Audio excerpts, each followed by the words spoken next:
Well, folks, Donald Trump wants to bring back Alcatraz. Yeah, because nothing says modern prison reform like a crumbling, shark-infested rock in the middle of the San Francisco Bay. Brilliant. You think it's a good idea to reopen Alcatraz? You think the faith-based community has been pounding the table to reopen Alcatraz? Prison Fellowship stance is that prisons should be safe, effective, efficient, and uphold human dignity. Okay, let me make it easier for you. All four of you, which one of you think we should reopen Alcatraz? Just raise your hand. Okay, so for my colleagues who sometimes, are a little slow, no one raised their hand, okay? Nobody, not a single witness. None of your witnesses here think we should reopen Alcatraz. And so, we have real problems in the prison system. It does need reform. It does need money. We can work on that together.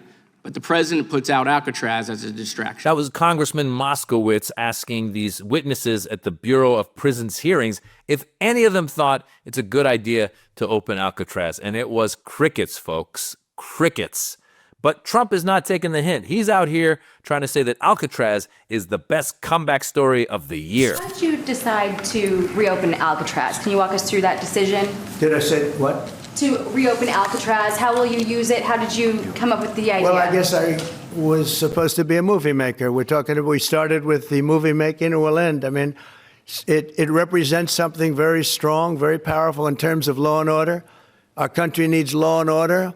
Alcatraz is, I would say, the ultimate, right? Alcatraz, Sing Sing and Alcatraz, the movies. But it's right now a museum, believe it or not. A lot of people go there. It housed the most violent criminals in the world, and nobody ever escaped. One person almost got there, but they, as you know the story, they found his clothing rather badly ripped up.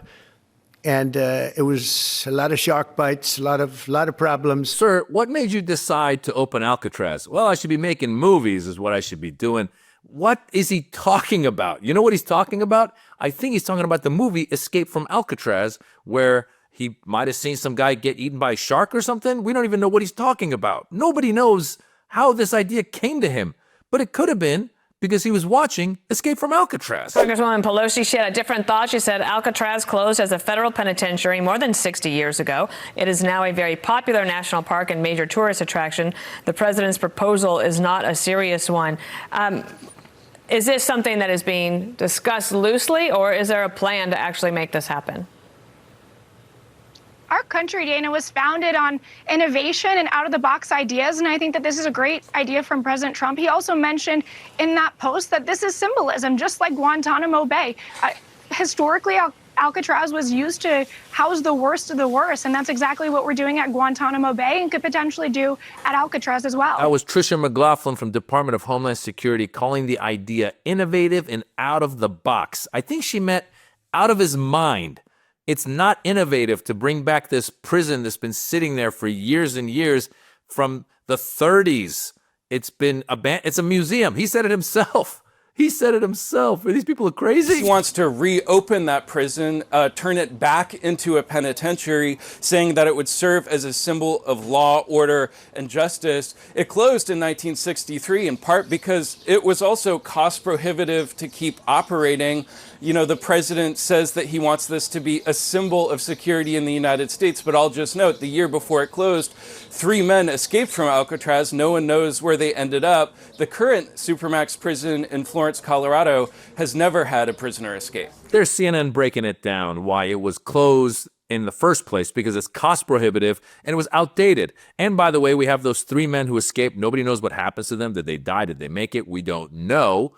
But the Supermax prison in Colorado, no one's escaped. So let's look at what's going on now. What are we doing? These are shiny objects. Now, I would say that Donald Trump is strategically putting out these shiny objects so he can continue to do the other stuff that he's doing, like deporting citizens and deporting people that he doesn't agree with, and having his Department of Justice go after law firms and universities and all that other stuff.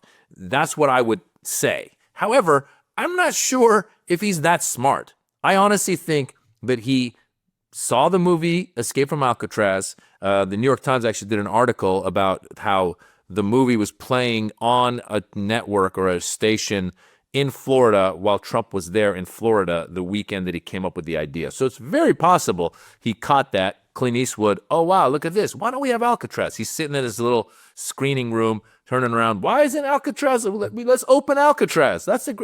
Why'd we close that in the first place? He doesn't know. He's just throwing things out there.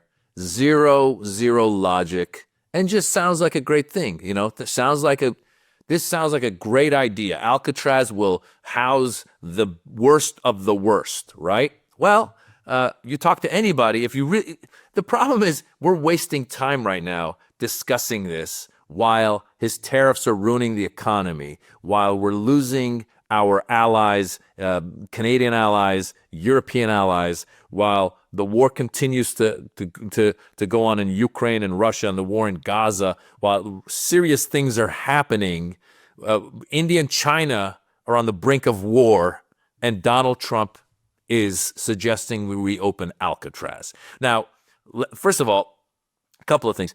Why don't we, rather than trying to create more prisons and create harsher prisons, why don't we work on education from a young age and giving people opportunity from lower income demographics so that they can grow up and have opportunities rather than creating more prisoners? Why don't we start with that? We have the biggest prison industrial complex in the first place. So why don't we work on rehabilitating those that aren't hardened criminals, hardened violent criminals? Why don't we work on that? Why don't we put some of this effort into improving people so we have a society where there's less crime? Why don't we do that rather than saying, let's go build a prison in Alcatraz? And then the cost of this, if again, now this is where we're paying attention to this shiny object because you know your 5-year-old brought it to the table and he's talking to you about it, and you're like, all right, I'll talk to you about it. So we're going to talk to him about it. So any expert that has looked at this has said that it would cost, you'd have to knock the whole thing down. It's in the middle of the bay, so it has a lot of wear and tear from the water there. It's in the middle of nowhere. You have to knock the whole thing down, rebuild it at the cost of who knows how many billions of dollars to rebuild something this big and something this elaborate. And then once it's built, it's not like the costs are done, because you can't just bring food or any goods in and out of the prison, which you have to bring. You have to have. You got to bring them along on ferries. You got to bring them on helicopters. It's something out of like Gotham City, right? It's something that you would see in Gotham City in the Joker. We put the Joker there, right? And then he escapes somehow. Maybe Donald Trump should be making movies. Maybe he should be making movies, because I don't think he smokes weed, but I do think that his mind is in that world of weed smokers. Just comes up with ideas. Let's go ahead and annex Greenland. Let's go ahead and make Canada the 51st state. And while we're at it, let's make Alcatraz a prison again. Let's bring it back. Because back in the good old days, it had all the gangsters. You know, in his mind, there's something going on where he thinks that he's a tough guy and he's going to put all these bad people away. By the way, he's deporting everybody anyway. They're all going to El Salvador. And I don't know if you heard more recently, they're sending them to Libya. And they're talking to, I believe, Rwanda or Sudan, one of those countries in Africa, to take some of these migrants that they are deporting.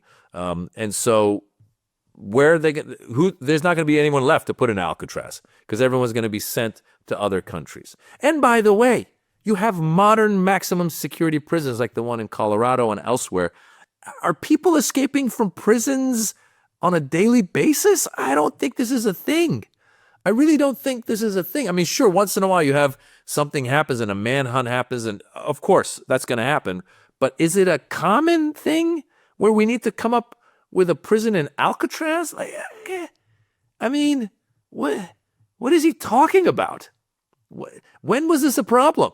He created the problem in his head, and I bet any one of you right now that the problem was created in his head when he was watching Escape from Alcatraz. And he thought to himself, hey, this is some symbolism right here, huh? We should put some of these criminals out there in Alcatraz. That's what we should do. Who cares about the cost? Who cares about the logistics? Who cares about everything else that's going to come with it. And God forbid we rehabilitate prisoners or help people that come from communities that are committing crimes. God forbid we do that. Let's just create another prison. Let's just build another prison in Alcatraz. While we're at it, let's get Elon Musk to build a prison on Mars. Let's do that. Why don't we start putting prisoners out to Mars? I hope Donald Trump doesn't see this, because that will be the next thing he'll say. Guys, I would say this is all funny if it weren't crazy. And I know we're getting distracted because there's a lot of real serious stuff that they're doing. They're taking away your rights. They're taking away other people's rights. They are attacking the LGBTQ community. They're attacking diversity, equity, inclusion. They're attacking all of that stuff. They're attacking all that stuff. And if you want to know what the playbook is, just go look at Project 2025. They wrote it. They put it right there out in the open for you to read. And apparently not enough people read or saw what they're doing. But they are trying to take away more and more rights, and they're trying to enrich themselves, fill their pockets. And how are they doing this? By distracting us with Alcatraz. Guys, I'm comedian Maz Jobrani. I've got a page right here on YouTube. Give it a follow. It's just Maz Jobrani. I post stand-up comedy clips. Lord knows we need comedy, and Lord knows we got a lot to talk about.